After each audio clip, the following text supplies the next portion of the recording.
9 August 2025। লেখা আর্যতীর্থ। আমি সুমিত বন্দ্যোপাধ্যায়। নেতা নেত্রীরা বললেন, ফয়সালা হয়ে গেছে তো, ওই যে যাবজ্জীবন। স্থানীয় শাসক বললেন, যাকে ধরেছিলাম দেখলে তো, সাজা পেল সেই বাছাধন। স্থানীয় বিরোধী বললেন, আমাদেরই ক্রেডিট, উপর থেকে চাপ সৃষ্টি না করলে। স্থানীয় মানুষেরা কিছুই বলল না।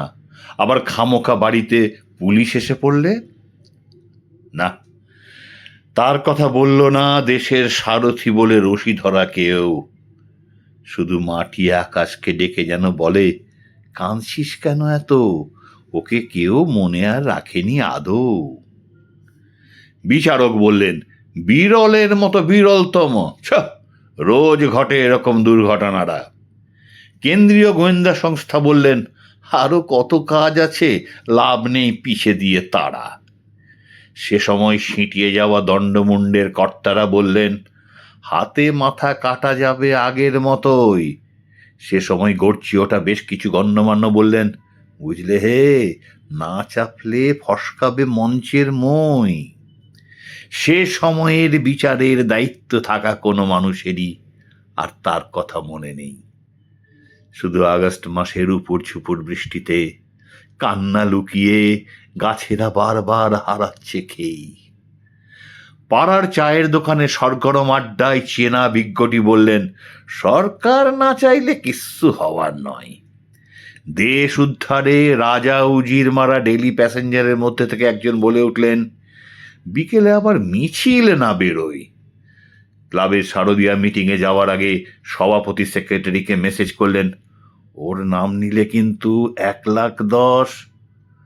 মলের সুবেশা তরুণীটি পাশের ঝকঝকে যুবকটির দিকে তাকিয়ে বলল, রাখির দিনে আমাদের ভ্যালেন্টাইন দিবস। যারা হেঁটেছিল, যারা ফেটেছিল, সবাই এখন যারা ঘেঁটেছিল ওর পাতা ফাঁদে। শুধু অসহ্য নির্জনতায় আর্চিকরের কোণে পাথরের চিৎকার একা একা কাঁদে।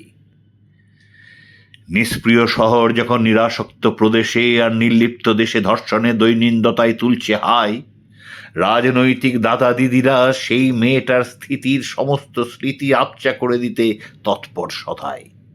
ঠিক তখনই বসের ইঙ্গিত পাওয়া ল্যাপটপ কৃতদাস আইটির মেয়েটি, ধুঁকে রাতে বাড়ি ফেরা মাতাল সম্মুখীন সিকিউরিটি মেয়েটি, ভিড়ের নোংরা ছোঁয়া ছেড়ে ফেলে বাড়ি ঢোকা চোখ মোচা মেয়েটি, আর চিকর করে দেব মাস্তান শাসানি শোনা রাত জাগা ডাক্তার মেয়েটি, আরো আরো অনেক কোনায় প্রায় ধর্ষণ সয়ে বেঁচে থাকা মেয়েরা প্রাণপণে হাত মুঠো করে চুপচাপ সেই মেয়েটাকে করছে স্মরণ। সে ঢুকে যাচ্ছে এক মন থেকে আরেক মনে, নিঃসারে, বিনা উচ্চারণ। লাভা তো নীরবই থাকে পাহাড়ের ভেতরে, যতদিন না ঘটে প্রচলিত মুছে দেওয়া অগ্নি বিস্ফোরণ।